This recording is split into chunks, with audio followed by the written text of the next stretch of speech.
Hello, and thank you for tuning in. So, today the healing message coming through is baby steps. And the reason why this is coming through in this way is because there could be either one, a couple of things actually. There's a bigger picture, a bigger plan. There's something going on here where we have to take smaller steps to accomplish and or reach our goals. So I say this a lot when I'm doing like health coaching. I've done corporate wellness programs and things like that, and we have the tendency to have an idea of like this goal we want to reach. And in the beginning, we go at it really hard, and sometimes our level of intensity is really great. Like we want to work out, so we're going to do like the P90X and insanity workouts and these like intense workouts. But when really it is better to take smaller steps, create a practice, create a discipline. It's the same thing like with our food. When we're making changes, we have the tendency to want to go from, 0 to 100. But when we create a plan and we take those small steps and actions, and it really creates consistency and discipline to get to the steps that we want to be, then we're going to see a longevity in that because we're taking the time to create a lifestyle, to create a habit, let's say, right? The habits are formed in those small little things that we do every day. If you wake up in the morning and you start scrolling through your phone, before you know it, 20 minutes has passed, versus getting up in the morning, taking 20 minutes to do some breath work, some yoga, do some, full body workout, some HIIT exercises, some stretches, go for a walk, things like that. You're going to create a habit no matter what you're doing. So it's really in the little things, let's say, the baby steps, the little things, that is how our habits are formed. So when we want to change our lifestyles, when we want to make lasting changes, we want to look at the baby steps. We want to look at the little things that we're doing that are creating the life that we have, right? So that's how this message is coming up. And it's coming up in a way because maybe there's a big plan that kind of overwhelms you, some big goals that maybe overwhelm you a little bit. And you're like, how do I get there? How do I get to that bigger goal? What are the steps? What are those little baby steps that that I need to be taking to get to that bigger goal? Now, the other energy that I feel coming through with this too is to be easy with yourself. The word baby, it's a transformational process. So like a baby doesn't do anything, right? It gets carried around.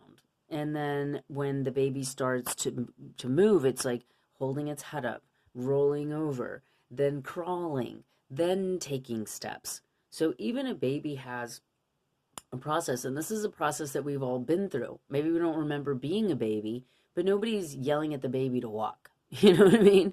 Like we're very gentle with babies. We're very like, oh, come on, honey. We're very encouraging, and sometimes it's not in word, but it's in and physical action. Like we clap, we cheer, And so as you're taking these steps, it's important to be gentle with yourself. It's important to acknowledge like the baby in you that doesn't know yet, that's still trying to figure things out. Now, that was important to say. So now we're going to ask for what's coming up in your life. What's actually going on, and then we'll ask for guidance around that. So what's actually going on? So we have the stone people, and this is a card of the records, the knowing revealed. Okay, so I'm using a Sacred Paths deck, and this is Jamie Sams, and he's got a lot of cool books and information. I love this card deck. The stone people are considered some of the most ancient people because stones have been here for ages, right? Like we talk about the dinosaurs and things like that. The stones are kind of like the dinosaurs because trees can burn up, they can, freeze, things like that. But the stones don't experience that in the same way. The mineral kingdom is very dense. And when you think about the periodic chart, you think about the science and the chemistry of the stone. And the stones we've used, historically for hieroglyphics, they keep the records, right?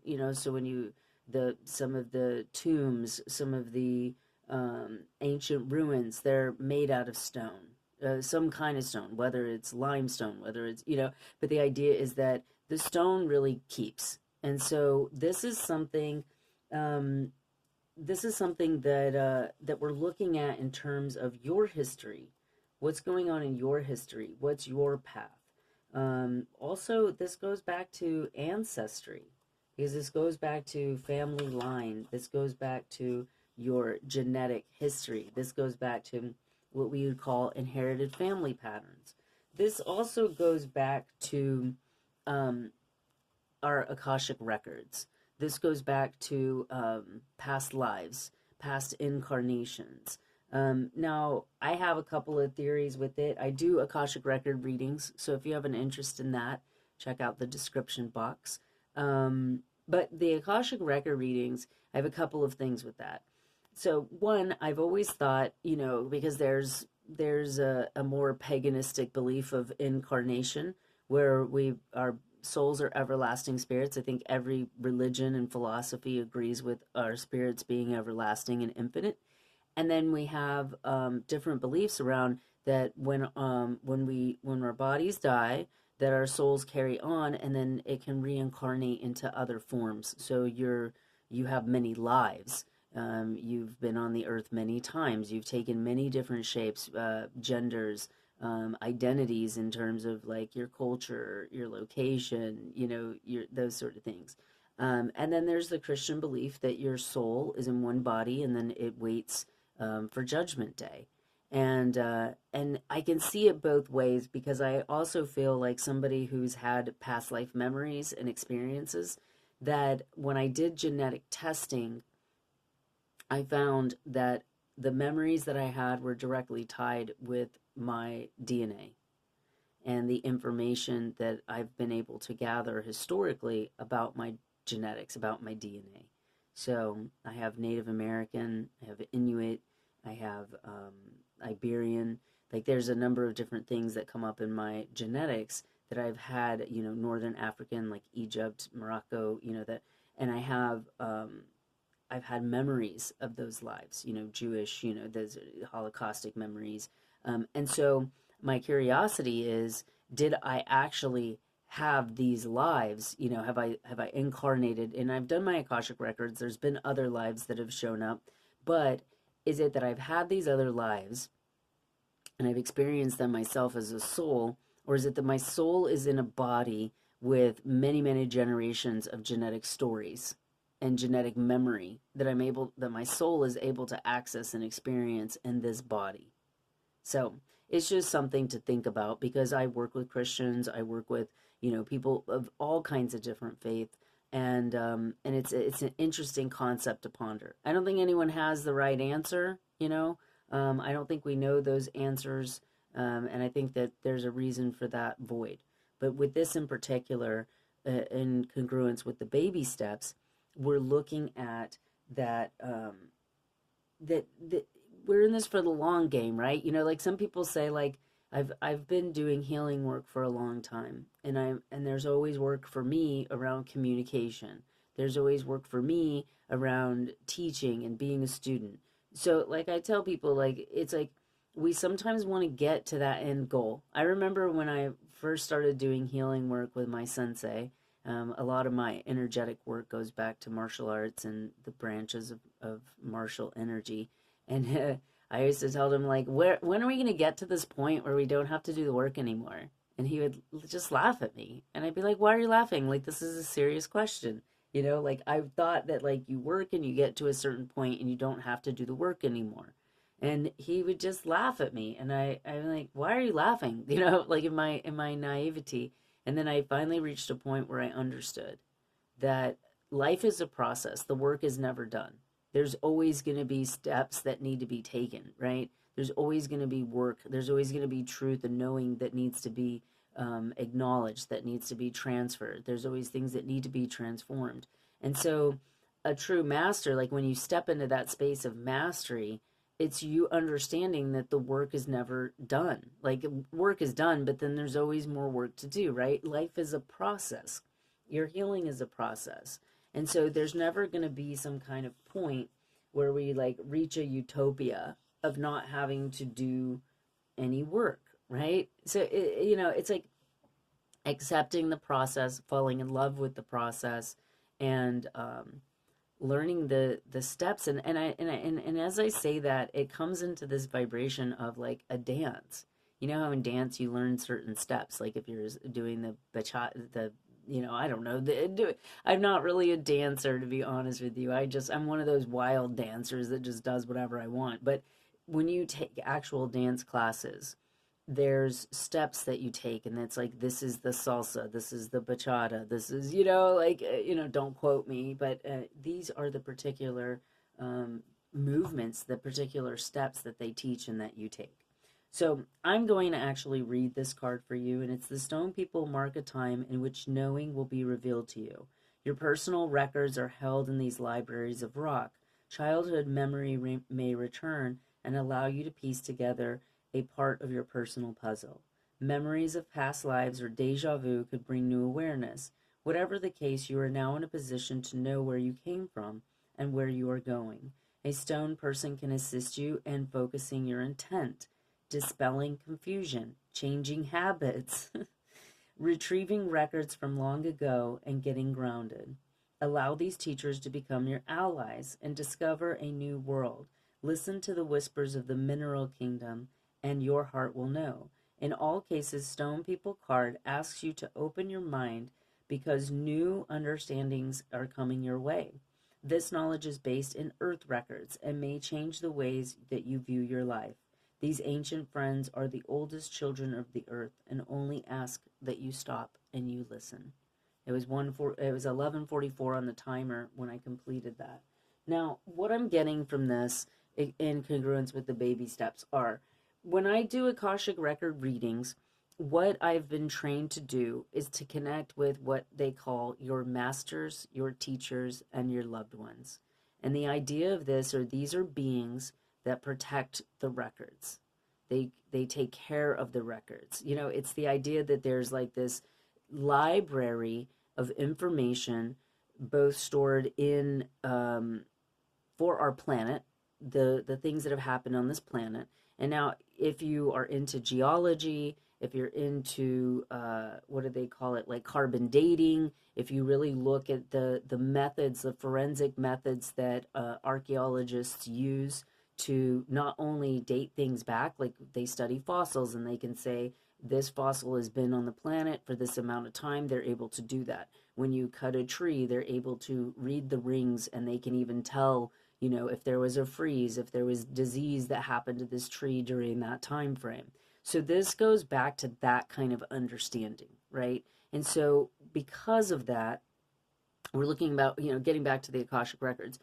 When we're looking at that, these beings like keep the records, and they say that they're beings that keep the records because, there's energetics around all of these things. There's like a holographic matrix. It's like the cloud that's storing all of this information. So when you read the records, you're tapping into that energy. The beings that hold that energy, the idea is there's like a container of consciousness that's storing this, right? The rock is there for however many years or periods of time. I don't know that rock can be destroyed that easily, right? And it's the same thing with our spirits. When we read our spiritual blueprint, that information and knowledge is stored there, and we're able to access it. And we access it through these high-level energy beings. So when it says connect to this energy and allow it to guide you, we all have our own masters, teachers, and loved ones. So I access my masters, teachers, and loved ones. They connect with your masters, teachers, and loved ones. And another way to say this is just like the highest aspects of yourself. We all have our elders that guide us, the higher aspects of ourselves that guide us. I personally believe that we do have tethers to beings that watch over us, like, angels, guardian angels, these masters, teachers, and loved ones that watch over us. They guide us, they protect us. They are part of the bigger picture of our mission. So when we have these baby steps, sometimes knowing like a baby that we have our mother and our father and our grandparents and people in our community that, maybe they don't necessarily have a vested interest. Sometimes there's complete strangers that would obviously step in and help. Not long ago, I had my battery died in my car, and there was like random strangers that just wanted to help. There's people that want to help, and they are sent there to help you, to assist you. So I tell people sometimes, I've worked with professional athletes, through the majority of my career. And all of them have nutritionists, personal trainers, people that, massage therapists, life coaches. These people, and when you look at people, sometimes they have PR people, they have people, writers, a lot of these people, there's a whole team of physical beings, people that are there to help them in whatever their job is, whatever's purpose they're serving on earth. So, and why? If you have somebody who is very healthy, they run marathons, they're a professional athlete, they play professional ball of some kind, like they're healthy, they work out all the time, they're always training. Why do they need a trainer? A lot of times we have those people there for encouragement. We have them there for accountability. We have, you know what I mean? So understand too that part of your baby steps are, one, becoming somebody who is like, yeah, I need help, I need assistance, I need guidance, I need people that know more than me. And they're going to help me to be better. They're going to help me to be in a better space. And so sometimes listening, connecting with our ancestors, connecting with spirit, and connecting with aspects of spirit that come through in these, angels and these guides and things of that nature. And so take that as it resonates for you, because I know everybody has different belief systems. So this is a collective reading for whoever's watching and paying attention, is guided to this. So, take it as it resonates, however that works for you. Some people believe in saints. Some people believe in animal totems. Some people, and I personally believe in all of those things, because I think that they're not that different from one another. When you look at the vibrational quality of these beings and their stories and the messages they have for us, it's not that different. They're not that different from one another. A lot of the philosophy across religion is saying the exact same thing. We just have different people that have come in their physical form to deliver a message. We have different stories that come to deliver the message, and different signs, but across the board, miracles, across the board, prophecies, it's all there, Anyways, okay, so we're going to move on with, okay, so we see that we need to take baby steps. There's knowledge that is coming through. There's this connection with these answers. So now we're going to be just asking for guidance, supporting energy around our healing. So we have the cup of the Knight of Cups. And this card in particular, you can see how this knight, this knave, is looking down into the water at himself. And he's seeing this reflection. And he has two, water nymphs, or two fairies, or, two energetic beings, feminine beings, that are here kind of whispering to him and kind of getting him to notice. Now, the idea with this, and it looks like we have some lotuses here in the water too. So there's a vibration of 2 here. So this is, 2s typically depict duality. It depicts, more than one, meaning that there's a balance that needs to be had here. Now, because he's looking down at himself, and you see the back of his head here, but here you actually see his face, and there's a swirling energy around it. This is an invitation for you to fall in love with yourself. This is an invitation for you to reflect, to look at yourself, to look at what do you want, what do you need. And this also helps assist in those baby steps, because sometimes we get in a space where it's kind of like there's the energy of 3. It's what we want, what's inside of us, what's in our environment, and then also how spirit is guiding us. And this is, obviously there's spiritual guidance here. We have a lot of energy in the environment. They say no mud, no lotus, right? So it's the idea that we overcome things, and we don't want to let the mud and what's had to take place to develop the lotus to make us lose sight of how we view ourselves. We can go through things, a lot of things, and it makes us change the way we view ourselves. And sometimes that's for the better. We fall in love. The cups are about love. It's about self-love, self-care. This is a slow and steady process. The Knight of Cups is a slow moving knight. There's a cultivation that needs to take place here with loving yourself, tending to yourself, looking at yourself, seeing yourself as you truly are, and removing the mud. See how you don't really see the mud here. You see the end goal of the mud, which is to get to the lotus. We see a true reflection coming through of who you really are and what is, and that's important. That's important. Clearing up your magnetics. And that's the other thing. The mud will settle. You know, they say, like, let the dust settle. So if you're coming out of something, you want to let the dust settle and you want to connect with yourself on this deep, deep level. And when you do that, when you reflect on yourself and you start loving yourself, it's hard to love yourself in a real way. You know, we can tell ourselves, oh, you're beautiful, you look so, and we're in this society now of people that are kind of obsessed with themselves, but in this superficial way of how I look and look at me. But it's like, are we really looking at ourselves? Are we really looking at each other? You know, they say that, you know, beauty is inside, right? But do we look inside? You know, are you looking inside at yourself? And sometimes we look at ourselves and we look at our scars and we look at our wounds and we look at, and we see damage. You know, we see the hurt, we see the damage. And this is encouraging us to see the beauty, to see the lotus instead of the mud, okay? So we're going to ask for further guidance here because that was like a really beautiful message coming through. And also how to take those baby steps, because maybe part of your baby steps is learning to love yourself. And that's like being kind and gentle with yourself. That's giving yourself words of affirmation, knowing like what your love language is. You don't have to be in a relationship to be romantic with yourself.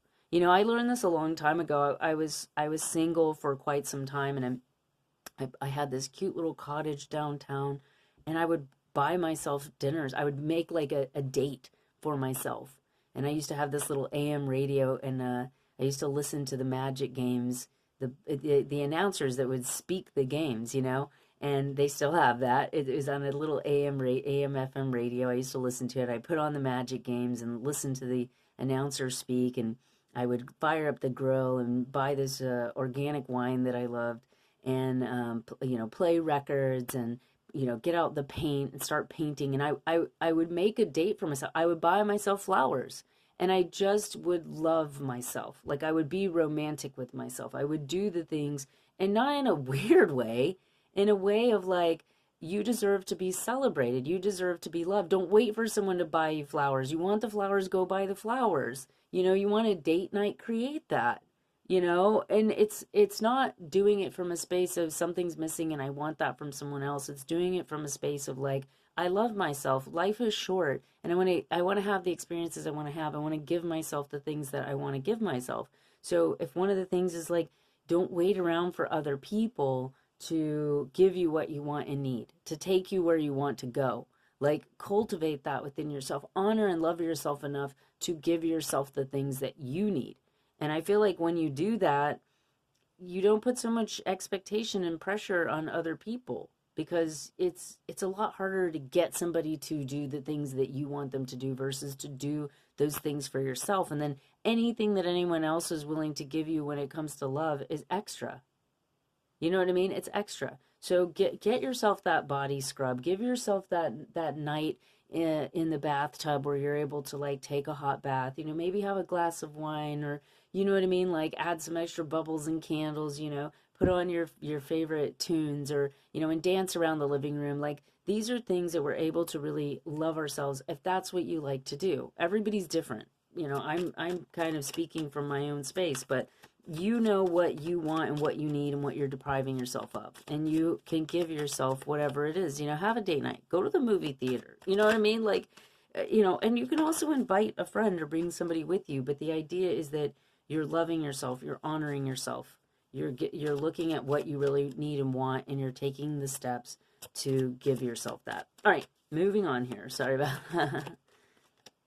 That's another thing. I've really been looking at why I'm so apologetic. Like, I haven't noticed it till recently, but I have the tendency to be like, I'm sorry, I'm sorry. And I'm like, are you really sorry? And I'm like, yeah, a lot of times I am.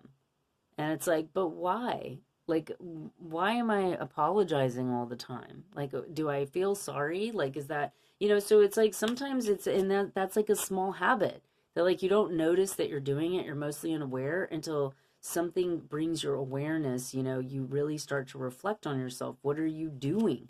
The other day I asked myself, like, because I was thinking about a connection that I have that I feel is toxic. And I'm like, am I toxic? What parts of me are the antithesis of this relationship? You know what I mean? Like, where can I be showing up in ways that aren't the healthiest for me? And then it's displaying itself here. Now, I don't want you to think that like whatever you see in someone else, you also have that in yourself.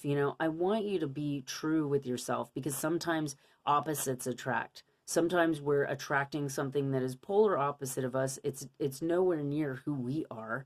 It's like the idea of saying, well, you were victimized because, there's something inside. You know what I mean? It's a ridiculous concept. So the same way that things can be right, they can also be wrong. And so I want you to look at the true reflection of what's here, because sometimes opposites attract. I got cards kind of flying out here. So I was just talking about, this is funny because I was just talking about taking a hot bath, taking care of yourself, reading the book, having the candles, having the glass of wine. Like, this is self-care. Now, I've done a lot of this. So what I'm saying is there was a period of time where I actually thought that taking the bath and getting the massages and things were part of my loving myself. But what I realized is this was self-maintenance. Your car, how often do you get an oil change? How often do you rotate the tires, As much as you use the car. You know what I mean? So it's not like every 2 years you do this thing. If you drive a lot, then you have to do it more frequently. This is a maintenance thing. It's not you're loving the car by doing these things. You have to maintain the vehicle, right? So our bodies are like vehicles, they're vessels. And so is it loving? Yes. Does it feel good? Yes. Is there like an emotional component around it? Absolutely. But really, at some point, it's kind of just our maintenance that we need to be doing. And oftentimes, we take better care of our cars. We take better care of our dishes than we do, you know what I mean? Than we do our bodies. So the self-love aspect is looking inside of yourself and seeing where you can care more for yourself, where you can clear up old patterns, where, we're seeing the small steps that need to be taken to create a healthier habit. Now, the interesting part about this is that we have the hermit typically represents the Akashic records as well. The hermit typically represents higher wisdom, higher knowledge. This is, you can see she's looking through these books. There's a certain aspect of study, and it's self-study. It's studying your ancestry. It's studying yourself. It's looking inside, and this higher wisdom is coming through because, look, she is by herself. He is by herself. This is a self-reflection energetic here. Now, why would we go in isolation and solitude? And this actually is also oftentimes considered the solitude card, because you go away from your environment so that you can create new habits.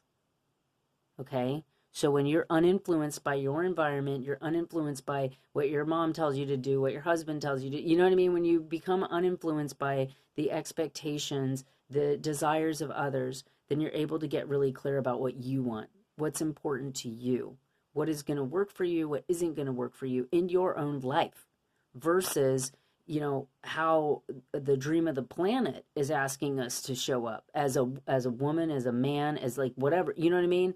As a culture, we have to, the thing about the Akashic records, and actually I'm going to have to start a part 2 on this. So, because I'm running out of time on my timer. And, so look out for part 2. And if you'd like an Akashic record reading or any sort of healing or coaching from me, check out the description box. Like and share if this resonates or you feel like it'll help someone else. Follow me over to part 2. I'm going to have that coming up right now. Thank you.